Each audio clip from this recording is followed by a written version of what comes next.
breaking news and trending talk with Mike and McCarty. Mornings on 101.7 FM and 710 KEEL. The Humana Honor Medicare Advantage Plan gives you $1,680 back each year in your Social Security check. Choose coverage that helps you keep more money in your pocket. Learn more at gethumana.com. Humana, a more human way to healthcare. The Part B Give Back benefit pays part or all of your Part B premium, and the amount may change based on the amount you pay for Part B. Limitations and restrictions may apply. Humana is a Medicare Advantage HMO and PPO organization with a Medicare contract. Enrollment in any Humana plan depends on contract renewal.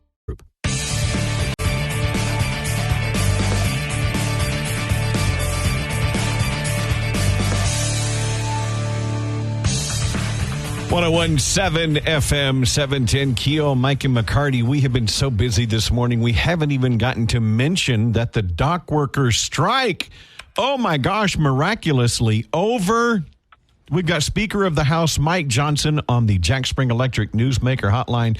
Mike, will you join us in congratulating Joe Biden and Kamala Harris for fixing it? In getting that problem solved? Did he just groan? Grief. It's kind of hinky, though, to me. Anyway. I know. Mike, first of all, thank you so much for talking with us this morning. Tell us about this new economic package. Well, I actually did it on Tuesday. That was a big landmark event for us. I'd never spoken at the stock exchange. It's a surreal experience and a long string of surreal experiences serving as Speaker of the House. But look, we went up and gave the speech and toured the stock market on the floor there on Wall Street. And it's a really important thing. We have to lay out what our agenda is. This is the most fateful election cycle that any of us have ever known. It will decide the future of the country. And we've had 4 years, everybody knows, of just this excruciatingly painful inflation and wage decline and reckless government spending under Biden and Harris. And so what I went to do to the stock exchange is lay out our plan. House Republicans have a plan to usher in a brighter economic future for every hardworking American family. And what we want to do, just in just very brief summary, I gave a long, boring economic speech, but let me give you the highlights real quick. We want to use the tax code, right, in a way that promotes investment and opportunity, and that is extending upon the Trump-era tax cuts that we passed back in 2017 to 2019. We want to encourage research and development and job creation, and we want to prioritize America, not entangling ourselves with China. We want to curb illegal immigration. We know exactly how to do it. We want to promote American manufacturing again. We want to reform the education system. We want to maximize school choice for parents and hold all these woke universities accountable for their astronomical cost of education. Two things, and then I'll pass it back to you. Reinvigorating the energy sector, we know in a state like Louisiana, is critically important, not just for the economy, but for national security. So we want to unleash American energy production again, repeal the crazy Green New Deal spending and regulations, and then spend responsibly. We got to restore fiscal sanity. We know how to do it. If Republicans back in charge, we will. Mike Johnson, we're talking about money, and I've got to bring this up. Of course, the devastating Hurricane Helene that moved up the East Coast left millions not only without power, but hundreds of thousands of people without homes. And now we hear FEMA doesn't have any money to help Americans because they have spent billions importing illegal aliens into the country, putting them up in hotels, paying for their sex change operations, paying for their food and housing and clothing and education. But we don't have money for Americans that need it now. Yeah, this is so infuriating, as usual. This is the Biden-Harris Mayorkas administration driving the country off a cliff. Let me give you a couple of important facts. You heard Secretary Mayorkas, the Secretary of the Department of Homeland Security. FEMA is a division of DHS, right? We impeached Mayorkas. He's the first sitting cabinet secretary in the history of the United States to be impeached. We did that in the House. I led it. It's been sitting, the Senate killed it. Chuck Schumer, as we send everything over there, they kill it because they wanted to protect him. But here's some important facts. Last Wednesday, before Congress left to go home, I led Congress to provide $20 billion extra dollars and quick drawdown authority directly to FEMA so they would have the immediate operational funds to respond to Helene. So we knew it was coming. It hit 36 hours later. We knew it was going to be a big one. We provided the funding, but so far, Biden and Harris have failed in that response. I mean, I've been traveling the affected states, guys. I was in Georgia. I spent all day yesterday in Florida, in the counties and towns where Hurricane Helene made landfall. We have what is probably going to be an unprecedented amount of damage across so many states all at once. And in North Carolina right now, it is a DEFCON 1 situation. People are still stranded in their homes. They don't have water, food, and medicine. So it's been a total failure by the administration. As soon as the states are able to calculate their damages, Congress is fully prepared to provide additional disaster funds as needed. That's what we do. But it's going to take a while to calculate all this. In the meantime, they have taken their eye off the ball. They have put so much focus in DHS on illegals and transporting illegals and sending them through the Shreveport Regional Airport. Everybody's been seeing on social media. That's happening. It's happening across the country because this administration is out of control. We tried to impeach the guy in charge, but ultimately it's Joe Biden and Kamala Harris who made these decisions, and they're going to pay a price for it. And how insulting is it when they're telling these Americans that, we did put up these illegal aliens in luxury hotels and we're giving them gift cards and we're paying for their sex change operations, but we're going to give you $750. Those of you who've lost your homes, your cars, and in many cases, family members and friends and neighbors, but we'll give you $750. Unbelievable. I mean, it is just infuriating. It's insulting. My heart rate right now is through my chest. I'm so mad. Yeah, me too. I was in Florida yesterday with all these disaster people who have suffered this disaster. I mean, there are whole communities that are just gone on the coast of Florida because there was almost a 20-foot storm surge in some of those areas, and then the agriculture areas all the way inland in Florida are devastated, whole crops. I mean, and for the administration to look storm victims in the eyes and say, gee, here's a pittance. I mean, that's 2 nights hotel stay in New York City for illegals that they invited into the country. It is absolute madness. Mike, the borders are Kamala Harris is responsible for this. Let me ask you this, because I make a very comfortable living, and I've cut my budget for my groceries and some of my things. I want you to tell me how, if we do elect conservatives and put the Trump's team back in office, how soon will I see relief, and what will they do to bring relief? Yeah, great question. I can give you a 90-minute dissertation on this. Let me give it to you in about 90 seconds, okay? Okay. Because I'm traveling around the country, and I'm making this presentation to huge ballrooms and airplane hangars full of people everywhere because they need to know that relief is on the way. I'm convinced, Aaron and Mike, that we are going to win this election cycle. I believe Donald Trump's going to be reelected president. I believe we are going to take back the Senate for the Republican Party, and I believe I'm going to keep and grow my House majority. Lots of reasons for that. I can give you all the metrics, but I think it's going to happen. When it does, we're going to have unified government, and that means you'll have Republicans in charge of the White House and both chambers of Congress. Here's what we'll do. Put the economy back on turbo. We know how to do it. We've done it already. Remember, after the first 2 years of the Trump administration, I was part of that as a freshman in Congress. We ushered in the greatest economy in the history of the world, literally, not just the U.S. Every demographic was doing better. Wages were going up. Everybody had more opportunity. The pathway out of poverty was broadened for more people. Why?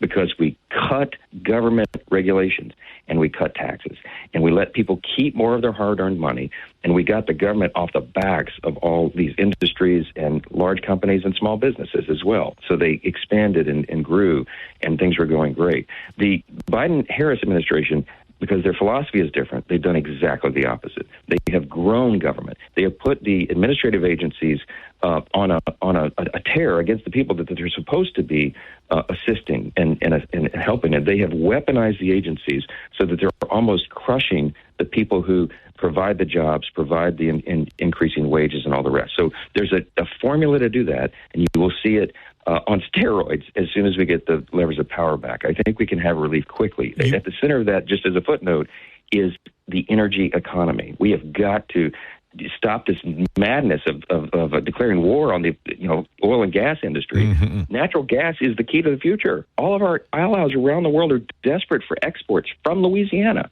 But the Biden-Harris administration turned off the spigots. It's crazy. We'll do the opposite. I know you've got a tight schedule. Just very quickly, how did the down ballot races look across the country for us getting back Republican control? I think they look really strong. I am very bullish. November, we're about 30 days out almost now, about 31, 32 days. We are going to run through the tape, but I'm telling you what, at the end of the day, what matters is the quality of the candidates. And we recruited, I put a lot of my time and effort into this myself, recruiting really highly qualified candidates across the board to flip some of the blue states back to red, those seats, and to get all of our incumbents reelected. Most of the pollsters think that we have the edge to keep and grow the House majority, and almost everyone believes Republicans are going to win the Senate. The question is, we're going to have 51 seats there or something like 53 or 54, and that is largely dependent upon how well Trump and J.D. Vance do, and I think they're going to do very well. I think people are sick of all this, guys. I think they have the same feeling that we do, and they're desperate for a change, and we're ready to provide it. And J.D. did such a great job the other night. Before we let you go, please tell your wife Kelly happy birthday for us, and we thank you for spending time with us. Thank y'all so much. Great to hear your voices as always. We'll catch up again soon. Take care. Thank you, Mike. Speaker of the House, Mike Johnson, Mike and Thanks, McCarty. Man. 1017 FM, 710 KEEL. Now more breaking news and trending talk with Mike and McCarty on 1017 FM and 710 KEEL.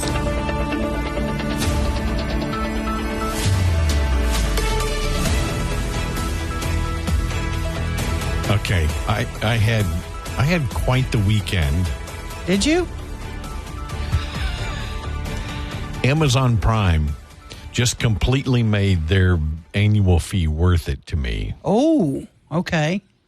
In addition to the, TV shows and stuff, a lot of stuff that's included in Prime. The 2-day shipping, okay.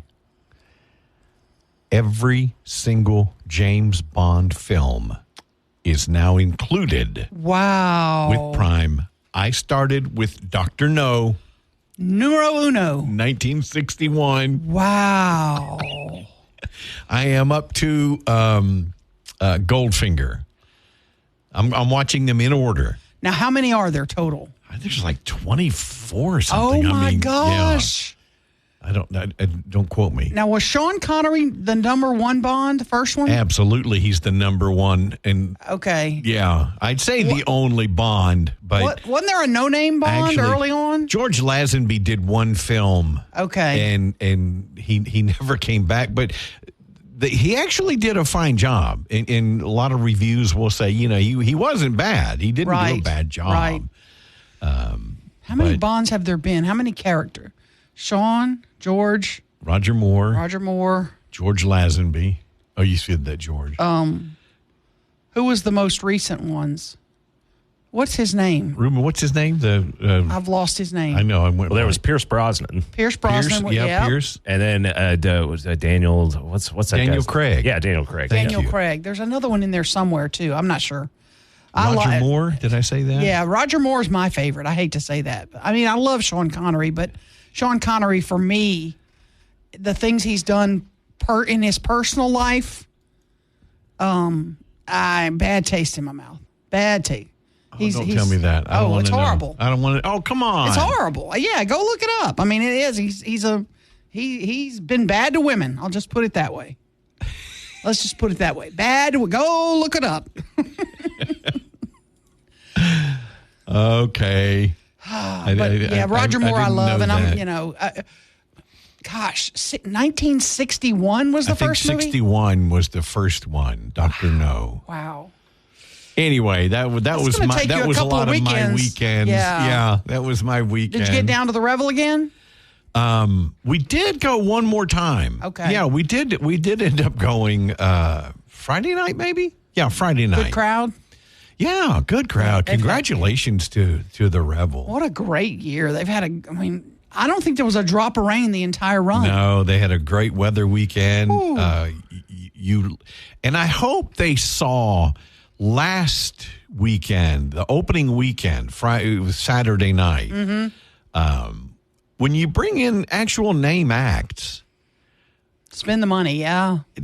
I think you're going to, you'll see the return on the investment. Absolutely. I mean, my gosh, the place was packed Saturday night. Yeah, Jefferson Starship that first weekend. Yes, that first weekend, Starship brought the Jefferson Starship because there was a Starship iteration. Sure. But this was Jefferson Starship. Yeah, it was still, to this day, one of the best shows I've ever seen was at the Revel, and that was George Clinton and the Parliament Funkadelic. Oh, there you go. yeah. That was an amazing year. Yeah. I remember one year they brought Gaelic Storm.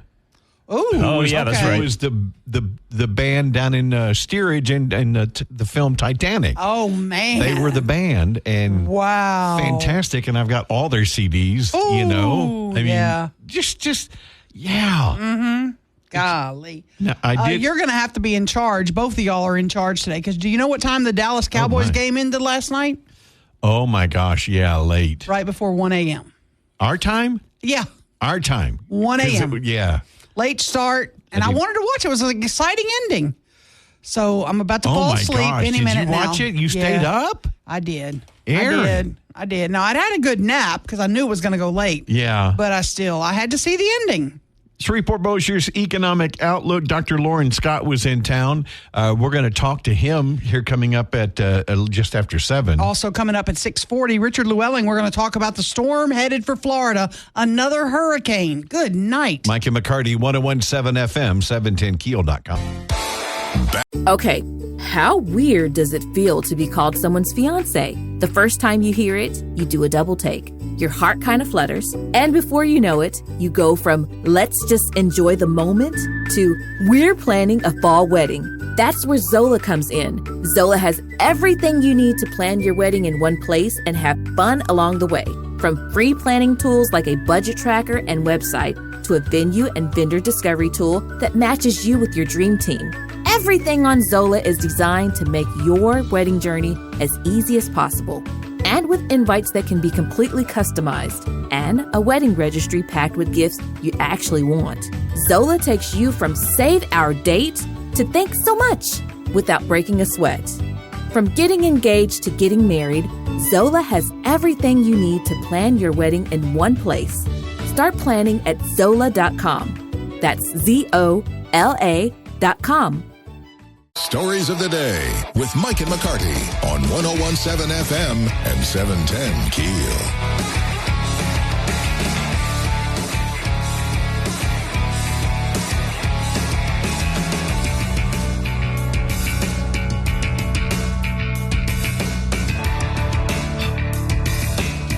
All right, last week we were talking about this police appreciation luncheon going to be on the 9th. Mm-hmm. Let's see, Tuesday, Wednesday, Monday. Today's Monday the 7th. Yeah. Monday, 7, 8, 9. Monday, Tuesday, Wednesday.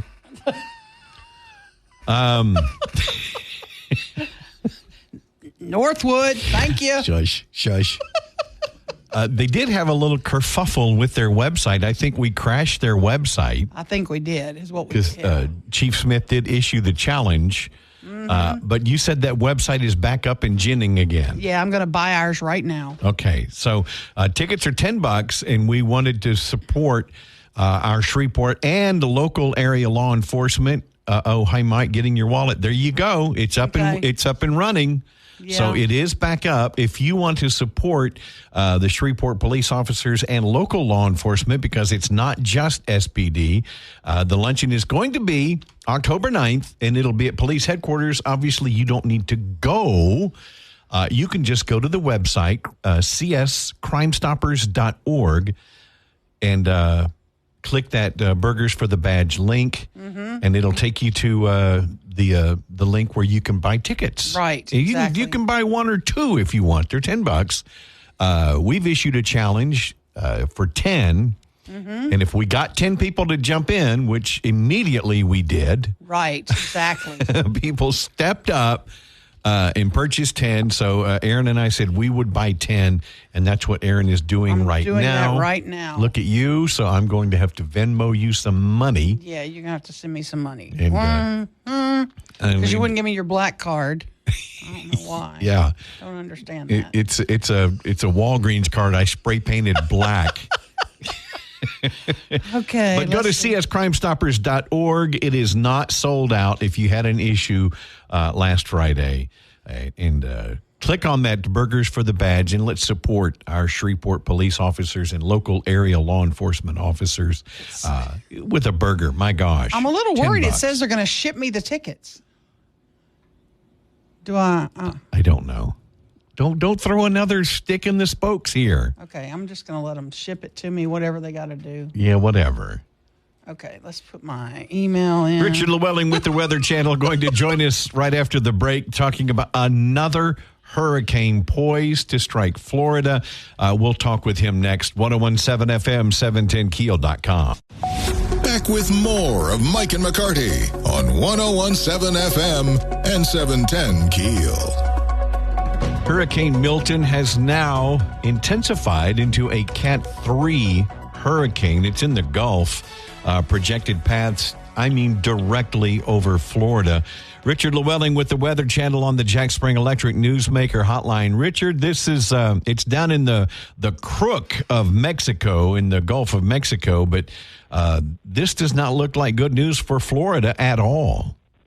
Well, this is really bad news for Florida. Of course, they're still cleaning up from Helene 11 days ago, and they are, there is piles of debris from the last hurricane that is sitting on sidewalks and streets all around the Tampa metro now from the storm surge event they had with Helene just a few days ago. And now we are talking about a possible catastrophic event for Tampa and St. Petersburg and for much of West Central Florida at midweek.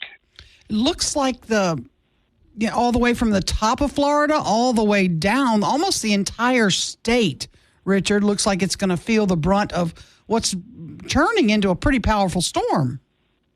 Yeah, and I don't think we're done seeing this storm intensify. We are definitely thinking this is probably going to be a strong Category 4, maybe flirting with a Category 5 hurricane. It looks like it will try to weaken a little bit as it moves toward the coast, but as it does so, the storm is going to be in an expansion mode. It's going to be basically expanding its wind field. So, much of the Florida Peninsula is going to feel the effects of this, but right where the storm comes ashore is going to be where the worst of it is going to be. The models they've narrowed it down to an area basically from about Crystal River, Florida, down to about Naples, where they think the storm is going to come. Worst case scenario is if this comes just north of Tampa Bay, and this is going to send a tremendous storm surge of up to 15 feet into Tampa and St. Petersburg. A lot of people live there. 3.4 million people live in the Tampa metro, and they could deal with a significant storm surge that could pale to what they dealt with Helene just a few days ago. We're talking a Katrina-type event for the west coast of Florida if that occurs. It looks like the evacuation orders are being heeded. It's a mass exodus. This evacuation is essentially the whole west coast of Florida, right? Yeah, pretty much. They are going to start shutting down infrastructure to some of the beach areas like St. Petersburg Beach and some of those outer barrier islands as early as tomorrow morning. Of course, today is the day that people are boarding up, trying to get things together from the badness we had with Helene just a couple of days ago. I've seen people, that have started the cleanup and recovery from Helene, bringing brand new supplies and everything in, thinking that they weren't going to get another hurricane in this short period of time. And it was just for nothing, because now they're going to have to basically get out with all this debris and piles of junk and everything that was people's lives. They're going to have to basically leave it again and do it all over again the end of this week. This is just a terrible scenario for the west coast of Florida by any stretch. Certainly traumatic. And many are still without power. We still haven't restored all the power from Helene, have we? No, we haven't. Not in parts of Florida, especially north of Tampa on up into the Big Bend, where they're still, trying to get power back on. Some of the barrier islands that are just offshore of Tampa, Treasure Island, Anna Marie Island, those areas, they have yet to get power restored to those areas. I actually talked to somebody who basically said, this is a good thing that this is happening now, because a lot of folks haven't even gotten insurance folks into those areas yet to do an assessment on their things. They says, if we're going to lose everything, again, we might as well go on ahead and do it now while we're basically trying to pick up the pieces, because this is a really bad situation. Now, Richard, in our last 30 seconds or so, this storm is not going to impact the eastern seaboard, go back up into the Carolinas or anything. It looks like it's going to move across Florida and out, right? Yeah, this is going to go extratropical pretty quick. It looks like once it gets across Florida, it will weaken probably to a Category 1 and then go into an extratropical phase as it's going to start to interact with a cold front. So it's going to quickly start to transition out from a tropical system to just a regular weather system as we move into the weekend. But, of course, this is just going to be a bad case scenario for the west coast of Florida and everybody else that's going to be dealing with this. Richard Llewellyn with the Weather Channel. Thanks for your time. Thank you, guys. You bet. 101.7 FM, 710 KEEL. Most tax pros leave a message. It's Jane. I'm moving on to a TurboTax expert who beat your price. Adam Devine, tell him how I feel. Hey, tax pro, she's been thinking twice. Best believe TurboTax will beat your price. This is a tax break. Switch to a TurboTax Live expert and we'll beat what you paid your pro last tax season. Make the switch at TurboTax.com/beatyourprice. TurboTax full service only. Sign up by 12/20/2024 and file by 4/1/2025. Full details at TurboTax.com/beatyourprice. Back to the show with Mike and McCarty on 101.7 FM and 710 KEEL.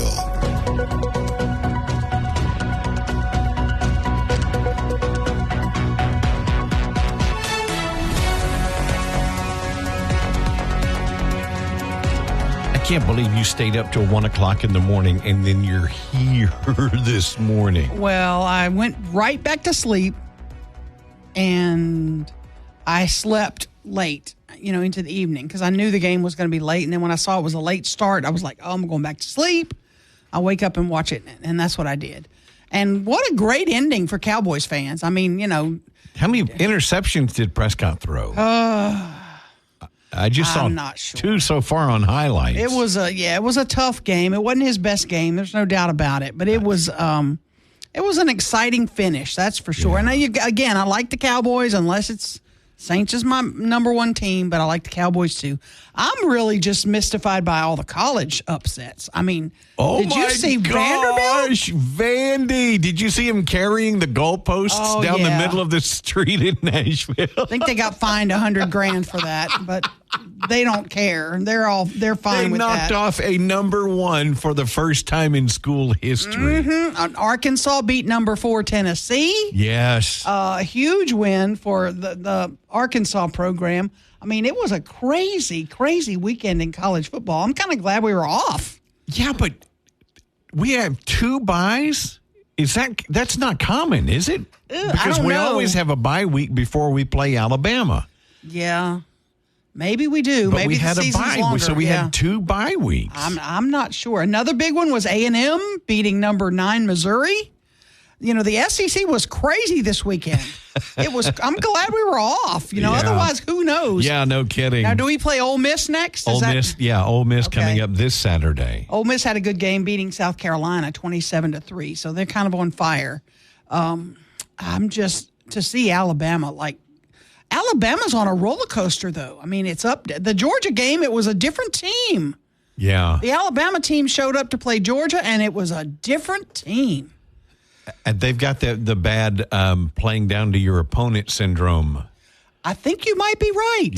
Because they did not go in to play. They thought, well, this is honestly, when I was looking and I saw it on the schedule, I'm like, I'm not even turning that on. I don't want to watch. I don't want to watch Alabama, 72-3 against poor Vandy. And then my buddies started texting, "Are you watching this?" I was like, "Oh, wait!" It was crazy. I am so obsessed that I watch every SEC game. Now I don't watch them from start to finish. I watch them from score to score. I can fast forward from score to score. I don't have time. I don't have time to watch that game. And I know funny Ruben thing does, is, but I just. Funny thing was, it was at Vandy. Yeah, and the crowd was 75% Bama. Yes, I mean they show up. And it was funny because I know when stuff was going on, I'm like, boy, the crowd's kind of quiet. The crowd's kind of quiet when Vandy, and I thought, oh, it's 75% Bama fans. Yeah, it really was. Because Vandy fans were like, we're not going to, they felt like I did when I saw it on the schedule. I know. Well, I'm not going to go watch us get slaughtered 73-2. Exactly. And then they rushed the field, and what an exciting day for those fans at Vanderbilt. Did you see there was some crying? It was like me after the Saints won the playoff game to put us into the Super Bowl when we beat Minnesota. You were crying? My wife, I was sitting, I can remember how the furniture was arranged in our living room. When we beat Minnesota, my wife looked at me and the room was dark, and she goes, "Are you crying?" I said, "Leave me alone. We're going to. Do you realize how long we've been waiting?" Yeah, that's true. And at that point, I didn't even care if we won the Super Bowl or not. We were in the Super Bowl. And then, of course, when we beat the Colts. Anyway, yeah. But Vandy fans were crying in the stands. It was incredible. I felt so happy for them. It really, when a team like that wins, you're like, just exciting for them. And then you got to realize, the SEC, none of them can be daddy's cupcakes. SEC anymore. Yeah. It is so changed. And that's your head coach was like, okay, you know what? We're here now. Yeah. We're making a statement, and this is not our last big game. Absolutely. I'm excited. And, he kind of opens up the door for everybody else that's gotten a loss. The Tigers are now kind of, we're knocking on that door. And Saturday illustrated why Nick Saban quit. Oh, absolutely. Because of the transfer portal and the NIL. This is not college football anymore. And he goes, I don't want to do this. Oh, and he trashed Vanderbilt in the pregame stuff. It's like, the only SEC game you really never have to worry about is Vanderbilt. Oops. A little bit of a jinx there, Coach. That's too funny. Economic outlook for Shreveport, Bossier. You know what? Looks good. Dr. Lauren Scott joining us after the news, top of the hour. 101.7 FM, 710 KEEL, Mike and McCarty.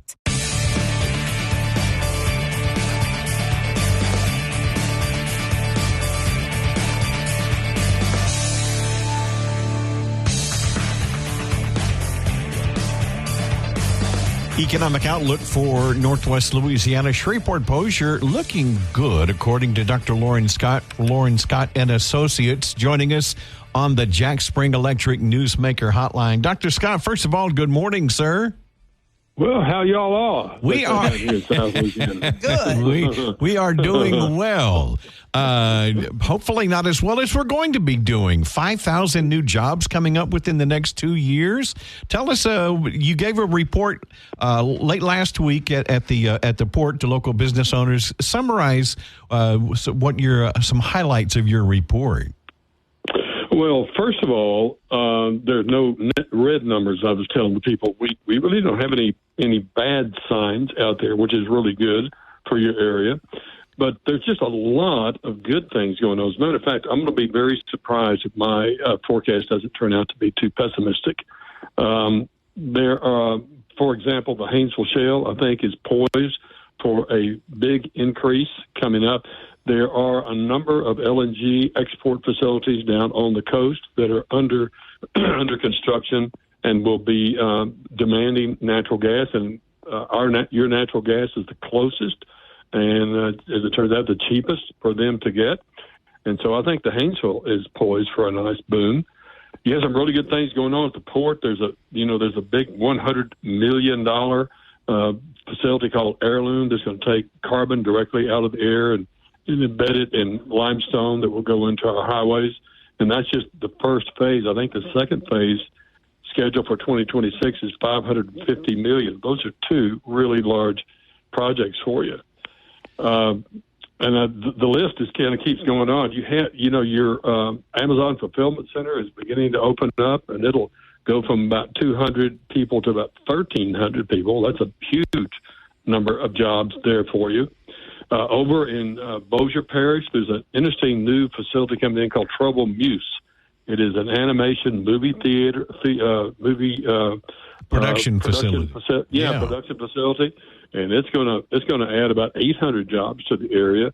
Just further to the east of that, over in Webster Parish, an outfit called Fiberbond is just expanding like crazy. You got about $100 million in projects and expansions going on there. That's really taking place. I don't know how much the public is aware of this, but there's an interesting phenomenon going on in the industrial construction area. And that is, it used to be when you built a big chemical plant, they would do what is called stick construction. You would pour the foundation and then you'd start moving upward. You bring in the crews to move upward.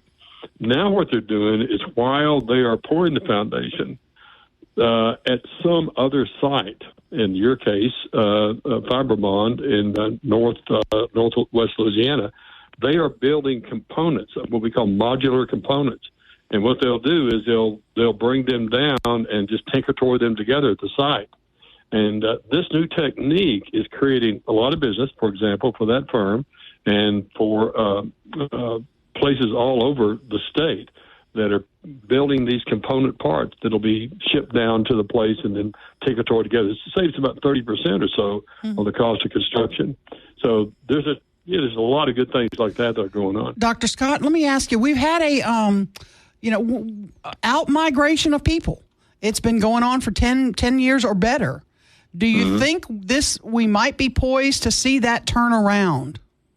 Well, this certainly helps because the primary reason people move they out-migrate is because of better opportunities elsewhere. And the good news here is that Shreveport has had a long period here of just kind of struggling and not really getting some really good job growth. And it looks to me like that's going to turn around here over the next, again, you've had some periods where there were a lot of negative numbers. And now you're starting to come out of it, I think, and that's going to be good for you. And I mentioned, by the way, one of the things that has been kind of a drag on your area is your largest employer, and that's Barksdale Air Force Base. And after several years of slowly declining employment, they have suddenly started to grow. And that new weapons generation facility they're putting in out there, that is a multi-million-dollar facility, is going to add jobs. And, of course, they're building the new gate out there, which is nice for your area as well. It's a $45 million gate, for goodness sake. Not like the one I went through going into Cow Barn, I got to tell you that. But anyway, it's so that is a facility that had been not doing so well. And another one that's turning around. Well, it's really a $3 million gate, but it's a federal project, so it's $45 million. Yeah, so they lowered it down to 45, right? Now, the other thing that has been a negative for you folks for several years now has been the decline in casino employment. It's on my list, revenues. Yeah, and so what we're seeing now is that Diamond Jack, the new live casino, the license, the new live casino is being built, and that's going to be onshore. And by the way, it's onshore, not on land, because we can only have one land-based casino, right? Right. So it's onshore, and what happens there is not gambling; it's gaming. Just to show your listeners know the correct language to use here. But that is a huge son of a gun, and that's going to. We're going to see what happens with that. Could that also cannibalize the others, though? Isn't that a concern? Well, that is always a concern. But here's what we found. We found when it happened in the Lake Charles area, you had a net growth. When the Isle of Capri moved onshore and became a horseshoe, there was a net growth in the market there. In Baton Rouge, the Hollywood moved onshore.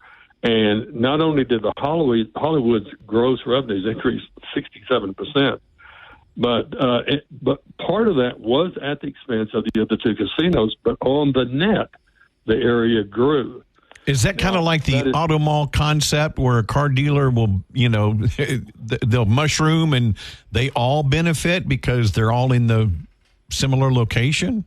Well, it's something like that, but we'll just have to see how this works out because, of course, y'all's big problem has been competing with the Indian casinos in Oklahoma. Mm-hmm. That's what's drained a lot of your activity in the casino area. I'm just really thinking that the move to this facility is going to be a beautiful facility, brand new hotel. The only way you can move on shore is to also have a hotel, also have an entertainment facility. This is going to have a big entertainment area. This is a $250 million project. Mm-hmm. So this is going to be very beautiful. So, we'll see. Well, there's two things to watch here. Number one, will it grow the market? And number two, will it cause some of the other riverboat casinos to say, you know what, we need to do this too. We need to move on shore because you can do a whole lot more. You have a whole lot more gaming space, put a whole lot more tables and machines on shore as compared to on a riverboat. So Doc, the competition alone may cause them to move on shore. Doc, let me ask you one thing about the 5,000 jobs you're predicting we could see added in the next 2 years. There's a lot of concern from, local folks and others that we don't have the workers. We don't have enough workers in our market to support those. Where do they come from? Do they come from, fast food jobs or do they come from out of market? What is your projection? Well, sometimes they come from all of those things you mentioned, but sometimes they come from being out of the workforce. Because what happens when you have a shortage of workers like we do right now? As a matter of fact, in the process of doing my forecast, I call about 250 companies and economic developers across the state. And the common lament that they have is we want more. We have openings, we just don't have people into them. And so when that happens, as any principles of economic students can tell you, the wage rate goes up. And when the wage rates start going up, in order to entice people to get there, one of the things that happens is a lot of people that are not in the workforce right now, they're idle, they're not working, will come out of the workforce and start to work. And so that's another place. As it turns out, the state has had, despite the outmigration and all the other issues, the state has had a tendency for employment to grow. Maybe not a whole lot, but it has had a tendency to grow. So somehow or another, they've either attracted people from other states, or the main thing is they've got people who are not in the workforce to come out and start working with these higher wages. Dr. Lauren Scott, real quick in the last 30 seconds, I am curious about the GM plant. We know Schlumberger is growing and expanding there. Are there other plans that we maybe haven't heard about yet? Or what's going on with that? To be honest with you, I don't know of anything else except that Schlumberger is in a growth mode, so they're going to be adding jobs there as well. I think the thing for you all to watch are these new data centers. The advent of AI and the cloud has just tremendously increased the demand for these data centers. And if you are very fortunate, these suckers are transformative to an area. If you are very lucky and you land one of these things, there's not going to be any below I-10 or just slightly above I-10 that's too close to hurricanes. And so you folks have a lot of land, and you have availability of electricity. They're huge users of electricity. I think that's what you need to be watching out for. Did you make that presentation to local officials? Your local officials know all about that. Okay. All right. One more thing, Doc. They know what's going on. How does Shreveport, Bossier, Northwest Louisiana, how does our region compare to other regions in the state in terms of potential for growth? Say Baton Rouge, New Orleans, Lafayette, Lake Charles, Monroe, et cetera. How are we poised? Well, in terms of absolute growth, you're fourth. Baton Rouge, the New Orleans area, and Lake Charles area are above you. And the primary reason for that is the humongous industrial boom that's going on I-10 and below I-10. I mean, we have $34 billion in projects underway down here and $116 billion that have announced but have not pulled the trigger, have not issued a final investment decision. So it's really kind of booming in those areas there. But you folks are number 4 out of 9 metropolitan areas, so you're in the upper 50%. Dr. Lauren Scott, thanks for your time, sir. I always enjoy it. Thank you. Thank you. Mike and McCarty, 101.7 FM, 710 KEEL. breaking news and trending talk with Mike and McCarty on 101.7 FM and 710 KEEL. By the way, we haven't mentioned, today is October 7th. This is the 1-year anniversary of the unprovoked attack on Israel, the Hamas-led attack, killing thousands. I mean, it was horrendous. Absolutely. And we still have hostages being held. Right. American hostages. Including American hostages. Yeah. So today is the 1-year anniversary. Senator Kennedy will join us in the 8 o'clock hour, and he wants to talk about that, among other things. But, yeah, what a horrible, horrible day. Definitely. Mike and McCarty, 101.7 FM, 710 KEEL. Back with more of Mike and McCarty on 101.7 FM and 710 KEEL.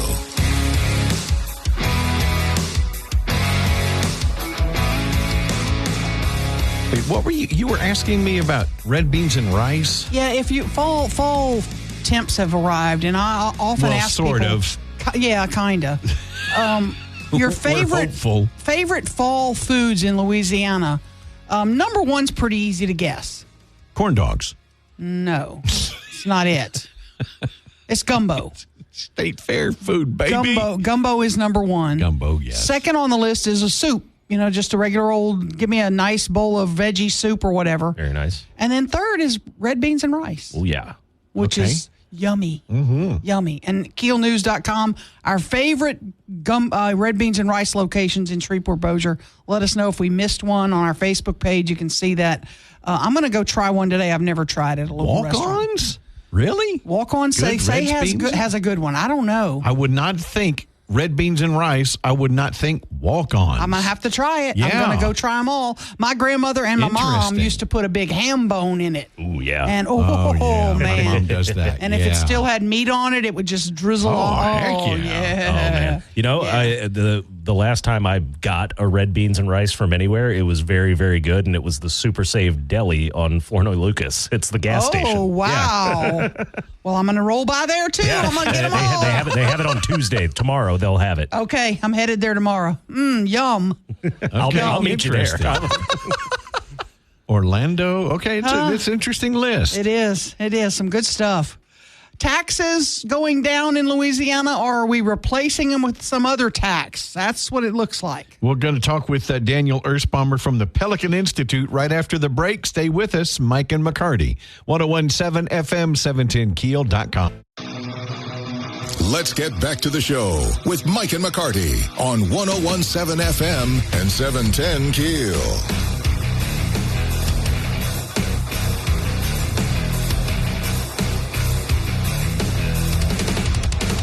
On the Jack Spring Electric Newsmaker Hotline, Daniel Erspamer joining us from the Pelican Institute. Daniel, good morning to you, sir. Good morning. It's great to be back with you. Thank you. Good to have you with us. Governor Landry has presented his new tax package, going basically to a flat tax. Do you agree with his proposal, or would you like to see us eliminate the personal income tax completely? Well, the answer to both of those is yes. And here's the good news. The governor's plan, as I've seen it anyway, not only moves to a flat tax, but it also has a mechanism to phase out that income tax over time. So I think this is the right way to do it. Now, what does it do with regard to corporate income taxes? We haven't talked a lot about that. We've talked about our personal income taxes. What changes are made for corporations, for businesses? So in the governor's plan right now, it also moves to a flat tax. So right now, the highest bracket for corporate taxes is 7.5%. And this collapses all of those. I think there are 3 or 4 brackets still in there, down to 3.5% flat tax. Now, it pays for that largely by eliminating almost all of the tax credits and special tax treatments. There are about 400 pages of tax preferences in the corporate tax code, and it does away with almost all of those in order to get to that low flat rate. Including what is controversial of the inventory tax. Businesses hate that tax, but there are some parishes who are very dependent on that tax. St. James Parish, I think, it's 40% of their budget. How do those small parishes like that depend on that inventory tax, how do they make that up? Yeah, great question. And my understanding is the governor's plan and the constitutional amendment would give parishes a choice to levy the tax or not. Right now, the Constitution says parishes have to. So this is an opportunity for parishes to compete with one another for the best tax environment. For those who, there are about 12 or 13 parishes for whom the inventory taxes, like you said in St. James, a major component of their revenue. There are ways to swap those out, to start rolling back some other rolling back that in favor of some other taxes. But most importantly, it's worth noting almost all of those places have seen their budgets boom over the last 4 or 5 years, especially to the changes to that ITEP program. Let me interrupt you there, because you know what I'm going to ask you. A parish government eliminating a tax? Daniel Earspalmer. Come on, man. A parish commission or a police jury voting to eliminate a tax? Who's going to really do that? Well, let me set this scenario up to you. Okay. A new plant is looking to be built, and they come to the parish and say, "Listen, we're going to go to a parish that does not levy an inventory tax. Are you interested in our business?" And now there's an opportunity to compete with one another. You can't eliminate it just for that business. You'd have to eliminate it parish-wide. You'd have to eliminate it parish-wide. That's correct. But let's be clear. There's only about 12 or 13 parishes that collect a whole lot of money from the inventory tax. In fact, there are some who collect almost nothing, and we would expect they would eliminate this tax almost immediately as a sales pitch for their parish to, hey, come do business here. But when you're looking statewide, again, going back to the governor's plan, is it actually going to benefit residents, the average citizen, me, in the state of Louisiana, or are they going to make that up in other ways? Are they going to hit us on higher property taxes like Texas does or something like that? No, and that's the beauty of this plan is, first of all, whether it's the governor's plan or what we've recommended, which is very similar, every taxpayer gets a tax break, every single one. And that's good news for everybody in Louisiana. That's more money in our pockets to make ends meet. Everybody's tightening their belts right now. But importantly, by going to a flat tax and then phasing out after that, this is a responsible way to get rid of the income tax, because it's basically, I call it the trust but verify plan. It says we know if we cut taxes, if we get to a flat tax, simplify the tax code, it's going to be a boost to economic activity. But if you don't believe us, let's see it. Let's test it. We're not going to go all the way. And then when it works, when there's growth, then we cut the rate some more and go down, down, down. It's a way to phase this out over time without a major impact. All right, Daniel Earspalmer with the Pelican Institute. Our community is poised to have a regrowth of movie and film productions. Curtis 50 Cent Jackson is moving in. He's bought a lot of buildings. He's going to be operating out of Millennium Studios. And this would cut the film tax credits, as I understand. Could have an impact on Shreveport Bossier, could it not? It could, but if we look at the facts of the film tax credit, about half of the taxpayers who take advantage of that are not in the state of Louisiana, because this is complicated, nerdy stuff, but this tax credit is able to be traded with other people, and it's refundable. So even if you're not paying taxes, you can get a rebate back.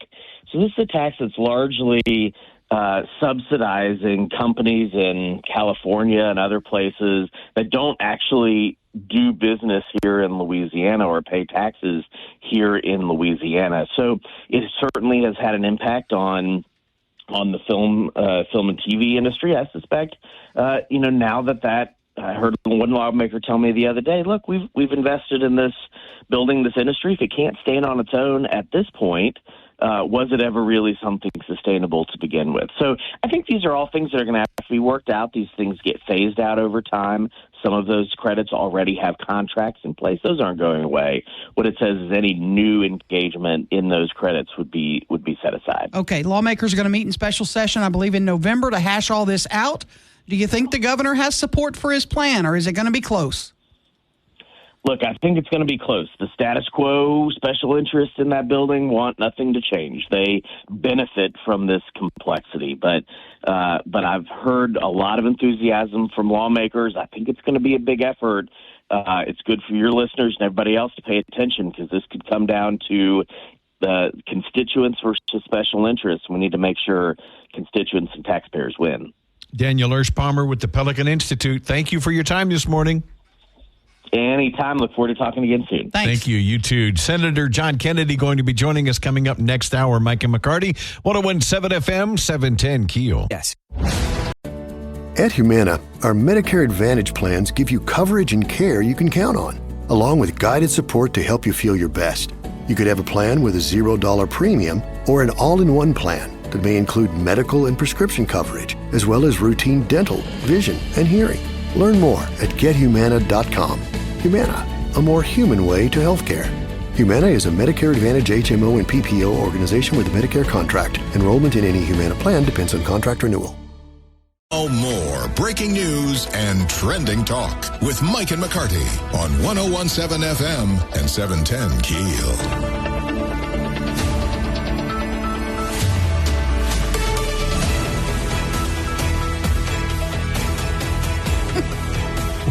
Uh, 101.7 FM, 710 KEEL. What are you chuckling about? Well, I told y'all a story earlier, and I really didn't want to say it on the air, but I think I will, because it's funny, and I hope I can get beyond it. I get up every morning, and I have kind of the same thing every day. I get a piece of fruit, I get a thing of yogurt, and I get one of those Core Power protein shakes. Comes in those tall bottles, Yes, you know. yes. They're delish. For the protein, I need to make sure I have protein. But those are expensive. Those are about $3.99 a bottle. Yeah, Core Power Yeah, protein. my kid was getting those when he was on the lacrosse team. Oh, yeah. And if you look them up, they say, you know, for use for athletes for recovery after a big workout. Well, that ain't me. That's just because I need the protein.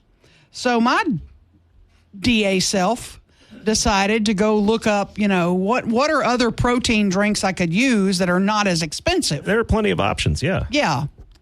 Well, the options are Boost, Ensure. Stop laughing, Ruben. I can't bring myself to buy those. Do you know why? I have a feeling. Yeah. Bring my computer up. Hang on. Ensure. Boost. Right. I can't do it. Why can't I do it? Because it's Ensure. Yeah. It's Ensure. It's not Core Protein. It's not Core Power. Yeah. It's not cool. It's got the same protein. Yeah, and Ensure's for old people with brittle bones, and yeah, that's the perception. Thank you. Yeah. But it's the same stuff. It's got the same protein. It's just chocolate milk with protein in it. That's all it is. And it's like $1.29. Right. Okay, Nate Bargatze had a great thing about chocolate milk working out. Oh, no. Okay. Ruben, am I up here? You're up. We got in a fight once over chocolate milk. We didn't talk for 24 hours. What happened is I brought chocolate milk home, and she was like, "Why did you bring it home?" And I was like, "You're supposed to drink it after you work out." And she was like, "That's not true." And I was like, "Well, there's a commercial on TV that probably looked into it more than you did." So I decided to listen to them. And she said, "That's just the milk people pushing chocolate milk." And I was like, "You don't even know what that statement means. You don't know if there's milk people." And I think chocolate milk's doing fine. I don't think they're sitting on barrels of it. And they're like, "We got to make up a lie. We got to get rid of this chocolate milk." She went to college, all right, and I did not. But she did not study chocolate milk. When is it good and not good for you? To be fair to her, though, I do not work out. So, you know, but I was probably going to start, and I need... He was the host of Saturday Night Live this weekend. Yeah, I missed it. Hilarious. I missed it. So I'm going to try. You got to get the Insure. Just Booster suck it Insure. up, Buttercup. Just try it. It's cheaper. But I'm going to feel so damn old. They're going to look at me when they deliver my groceries. You got Insure? Dang, how old are you? Hold on, I got to get my Insure. On 17 FM, 710 KEEL.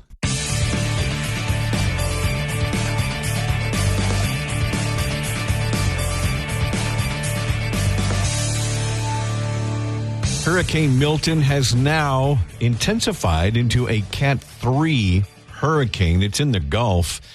Projected paths, directly over Florida.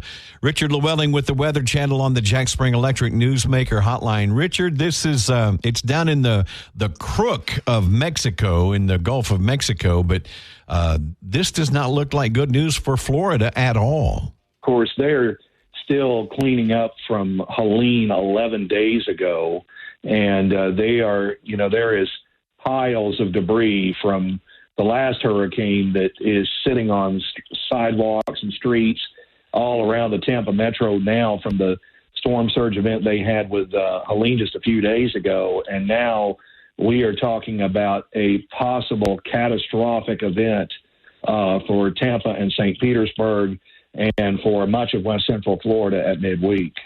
It looks like all the way from the top of Florida all the way down, almost the entire state, Richard, looks like it's going to feel the brunt of what's turning into a pretty powerful storm.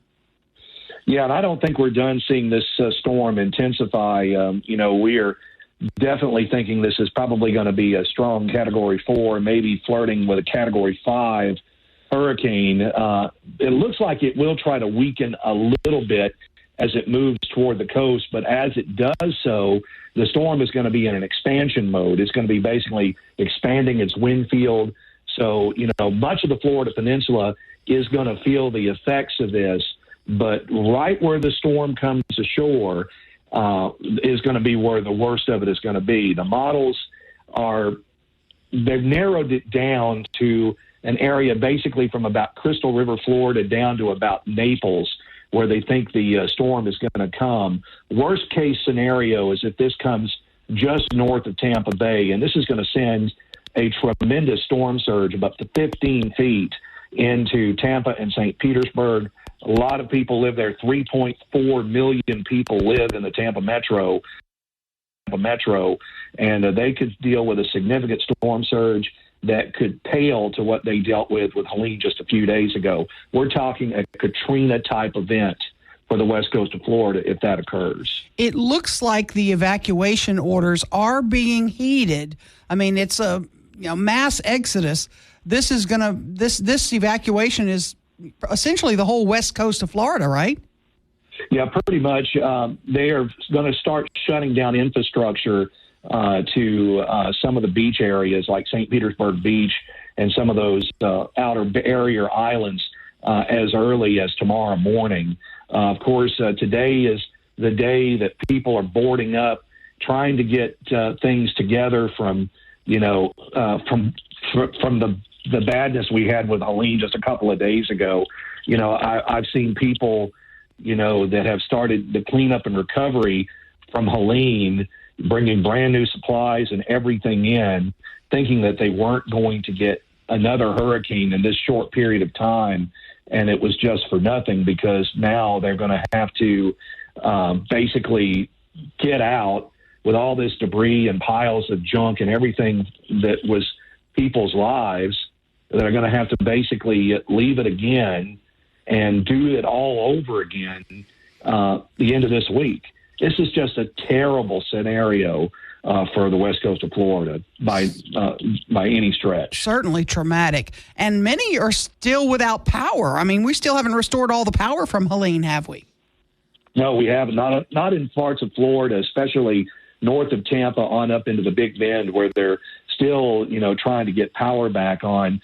Some of the barrier islands that are just offshore of Tampa, Treasure Island, Anna Maria Island, those areas, they have yet to get power restored to those areas.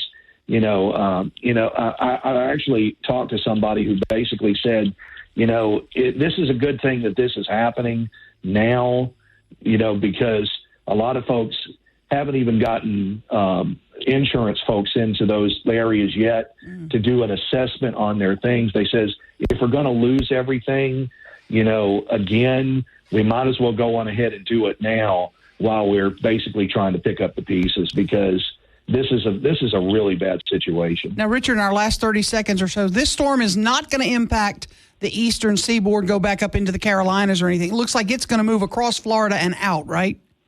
Yeah, this is going to go extratropical pretty quick. It looks like once it gets across Florida, it will weaken probably to a Category 1 and then go into an extratropical phase as it's going to start to interact with a cold front. So it's going to quickly start to transition out from a tropical system to just a regular weather system as we move into the weekend.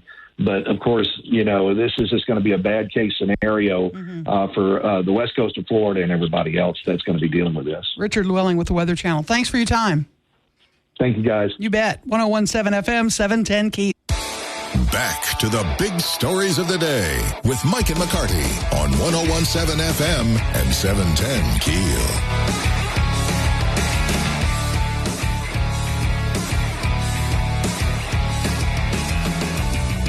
I've been asking about this for years, and I'm ready to get this done.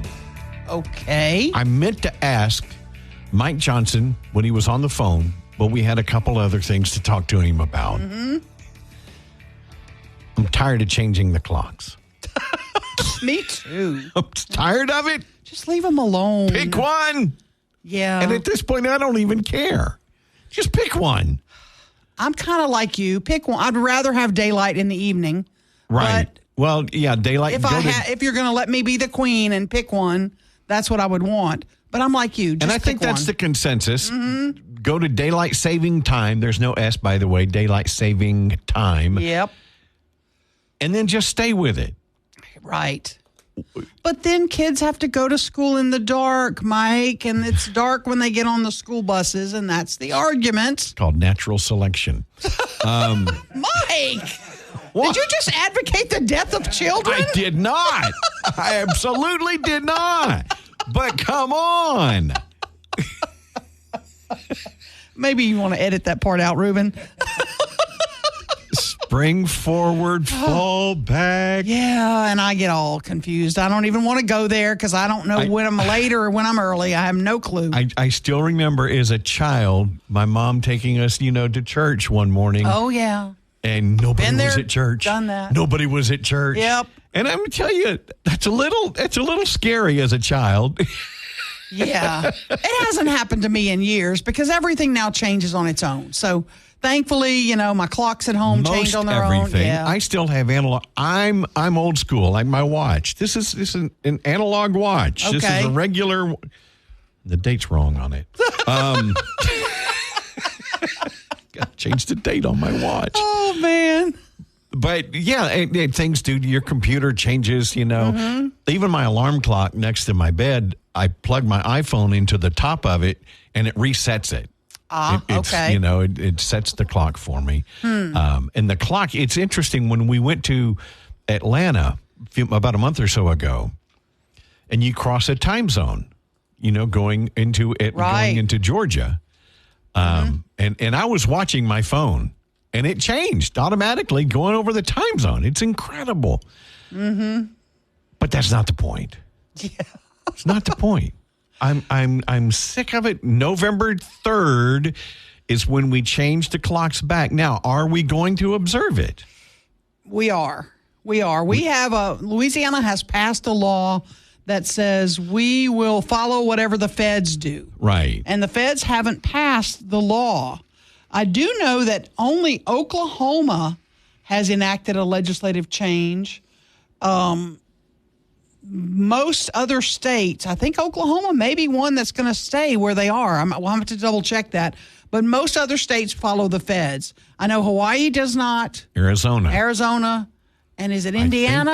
I don't know about Indiana. Okay. But the only ones I know of are Arizona and Hawaii. We're waiting to see if the Sunshine Protection Act is going to officially pass. Ruben, get Marco Rubio on the phone for us. Can you work on that, Ruben, please? I want to talk to Marco Rubio. Never mind that. Get Joe Biden on the phone. No, Jill Biden. Get Jill Biden on the phone. Yeah, Jill, because she's the one running the... She can tell us what's going to happen. She's running cabinet meetings and... We just need to the whole country needs to do one thing or the other. I know when I had a kid in Hawaii, it was like, okay, it's 4-hour difference, but when we're in daylight saving time, it's a 5-hour. I was so confused. Yes. When Casey lived in Hawaii, that's the same thing. I'm like, okay, wait, is it 4 or 5 hours? Yes. I don't know the difference, and I had to figure it out. Now, once I went and visited, when you have to make that long flight, is it going out there you save time and then coming back? I don't know. I can't unravel it. It's such a problem for me, but I just stick with one. I'm with you. Okay. Except for the killing kids part, I'm with him. Yeah. Some of them you might want to. But no, I am curious, though, if this is an issue for our listeners. Mm-hmm. Let us know on the Shreveport Security Systems message board. Am I making way too big a deal out of this? Or are you as fed up with this as I am? I know. I don't like changing it and having to go back and forth and back and forth. It's yes, I know. Boomer. Oh, boomer. Shut up, boomer. Well, you can go to hell. But it takes longer to recover. It takes longer to recover. I'm sorry. If you're 23, enjoy it. Good on you, yeah. Don't take that for granted. Yeah. Call me when you're in your 50s or 60s and let's talk. But yeah, it is. It's a life change. You got to adjust. It takes a good week or two to adjust, and then you get back in the routine. And then a couple months down the road, we got Kennedy coming on. I'm putting that on my notes for Senator Kennedy. All right. I'll send his people here in about 15 minutes. Oh, when can we get that done? I mean, I don't think it's in their top 10 priorities. I know a few things on their list. I feel bad about bringing it up, but I know. But I'm gonna. Yeah.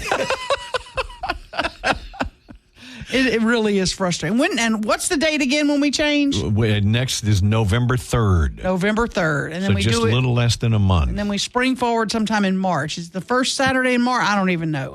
Well, in 2024, it was the 10th, but I don't know about 25. Okay. Well, I'm gearing up for it. I'm looking forward to it. It'll be March 9th. March 9th. Okay. Yeah, in 2025. That's an easy date for me to remember. Really? Why?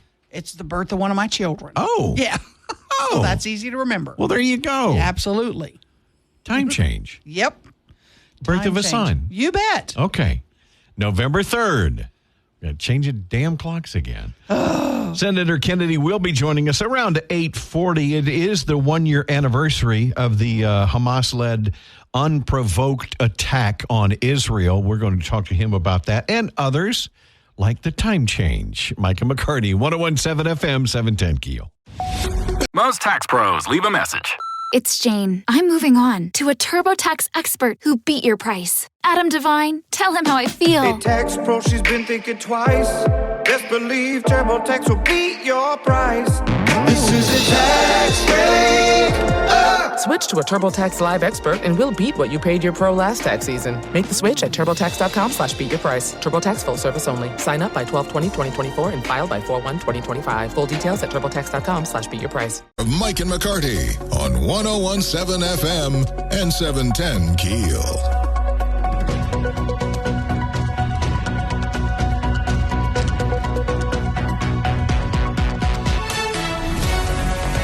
U.S. Senator John Kennedy releasing a statement on the 1-year anniversary of the Hamas-led attack on Israel. We're going to talk with him coming up just after the break on the Jack Spring Electric Newsmaker Hotline. Mike and McCarty, 101.7 FM, 710 KEEL, and on the free KEEL app. Back to the show with Mike and McCarty on 101.7 FM and 710 KEEL. On the Jack Spring Electric Newsmaker Hotline, U.S. Senator John Kennedy joining us. Senator, good morning, sir. Morning, Mike. Morning, Aaron. Morning. Thank you for joining us this morning. You released a statement on this, the 1-year anniversary of the unprovoked attack on Israel by Hamas. And in your statement, Senator, you said President Biden and Vice President Harris need to demonstrate that America will continue to stand with Israel But that hasn't been the case, quite frankly. No, it hasn't. I think the Republican Party, for the most part, is united in its support of our ally Israel. I think the Democratic Party is split. I was happened to be on a diplomatic mission in China on October 7th. It was a dark day for the Jewish people. It was a dark day for the American people. We had 40 Americans killed. There's still 4 American hostages. And I mention that because I remember thinking, I have no idea what position President Biden's going to take. Is he going to support Israel? And initially he did, and I felt gratified.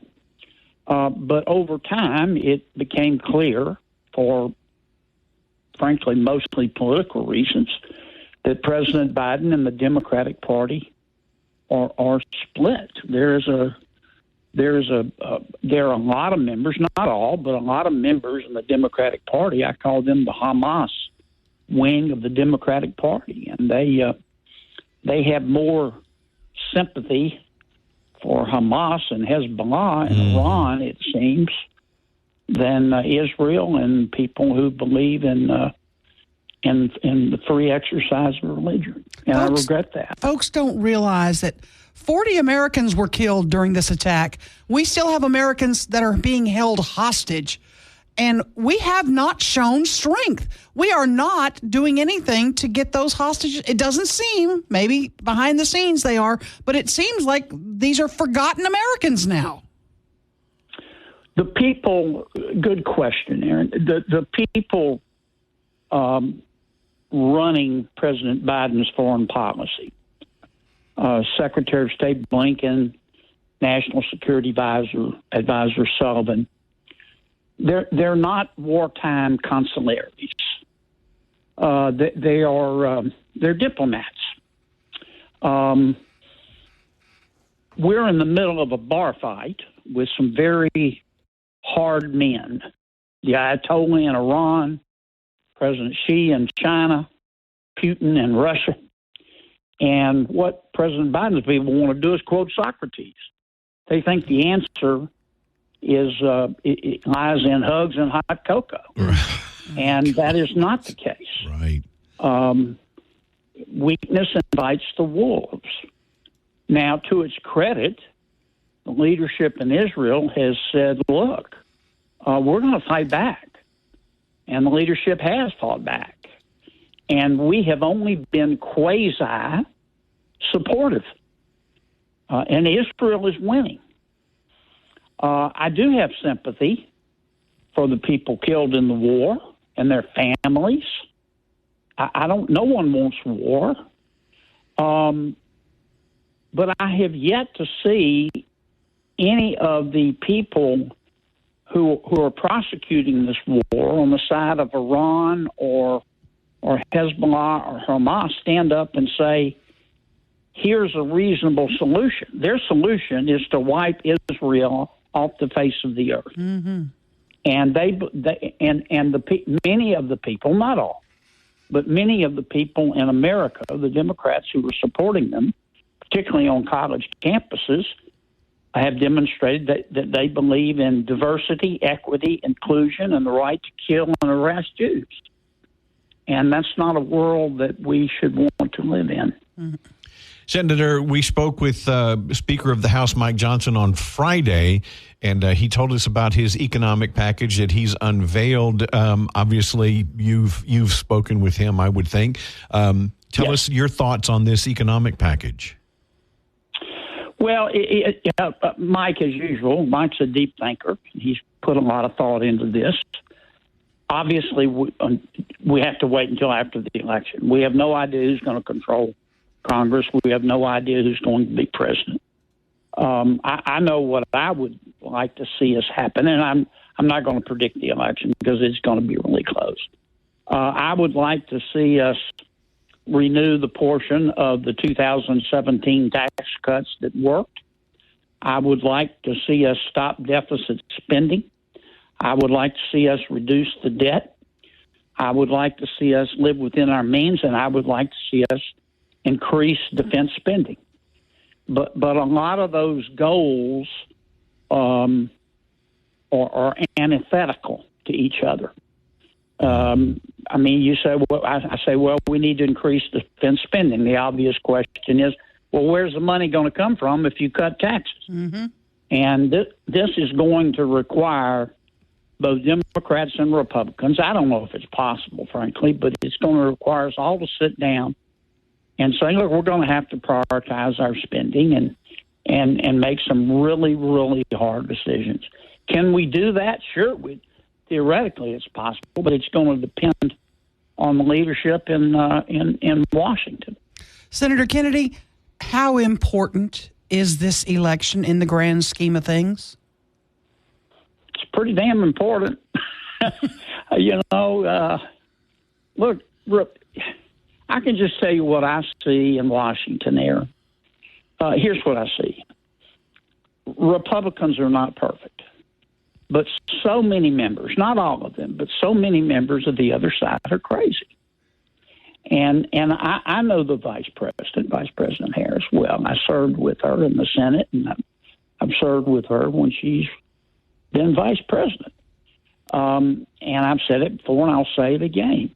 She is AOC without the bartending experience. The Vice President is easily one of the 5 most liberal members in Washington, and I know what she's going to do if she becomes president. Mm-hmm. Specifically, what will she do that will hurt me and Mike and the folks that are listening to you? She's going to raise the income tax brackets. She's going to raise the capital gains tax. She's going to tax unrealized capital gains. She's going to raise corporate income taxes. She's going to try to get rid of your employer-provided insurance, only have government-provided health insurance. She's going to demonstrate weakness to Xi in China and Putin in Russia and the Ayatollah in Iran. Sounds like we don't have enough time for you to get to all of it, right? Well, they will try to kill all Americans and drink our blood out of a boot. I know these folks, and I know what they're going to try to do, and they will be the Biden administration on steroids. Mm. And what a lot of people don't understand, look, I know Trump rubs a lot of people the wrong way, but this is not about Trump the man. This is a philosophical difference in the direction of our country. Well, to me, the election, we have a binary choice. I mean, we have President Trump or Vice President Harris. Door number 1, door number 2. There is no door number 3. To me, it's an election about hope versus more hurt. I can't tell you everything that President Trump would do if he's elected. When I think he's right, I'll support him. When I think he's wrong, I won't. But I do know what Vice President Harris will do, and I know what she said. She says, "I'm changed." It's like a wolf promising to be a vegan if the sheep will just vote for her. Right. I know what she will do. I know the people that she will surround herself with. And if she has a compliant and complicit Congress, they will turn this country upside down. Senator, she just released a statement saying she's sending millions now to Lebanon, but she's got $750 per household, not per person, $750 per household for the victims of Hurricane Helene. And now FEMA is out of money. And we can't help our own citizens who have lost their homes, their lives, and yet we're sending millions to illegal immigrants and Lebanon. If this doesn't cost her the election, what's wrong with this country? Well, I mean, you're right. And her position is indefensible. The truth is that Lebanon is a mess. And the reason that Lebanon is a mess is because the people of Lebanon are allowing Hezbollah, which is not only a terrorist group, but a political party, to run Lebanon, which means they're allowing Iran to run Lebanon. Mm-hmm. And their sole objective is not to lift up the people of Lebanon, is to use Lebanon as a staging area to try to destroy Israel and destroy America. They don't just hate the Jewish people. They hate the American people. That's just a fact. And it has been demonstrated time and time again. And the way that many of my Democratic colleagues want to handle the situation is appeasement. They say, well, if we just give them money and ask them pretty please and give them a big hug and a cup of hot cocoa, it will be okay. With these people, if you turn the other cheek too far, you get it in the neck. And, yes. And that I wish that weren't the case, but that's the way the world is, and we have to accept that. And it is. I have no understanding of why the vice president and her team, and many, not all, but many of my Democratic colleagues believe that. It's such a jaundiced view of the world, but they believe it. Okay, Senator, last 30 seconds. I said I was going to ask you, the Sunshine Protection Act, when are we going to get this done? Oh, I don't know. I know you have other things to worry about, but I haven't talked to Rubio in a couple of weeks since we left Washington. When I see him, I think I'm going to see him maybe this week. I've been out and about. I've been in Montana and Nevada trying to get our Senate candidates elected, and I'm going to Michigan this week. I'll probably run into Rubio. I'll ask him. I'll tell him to get up off his ice cold lazy butt and try to tell us what's going on.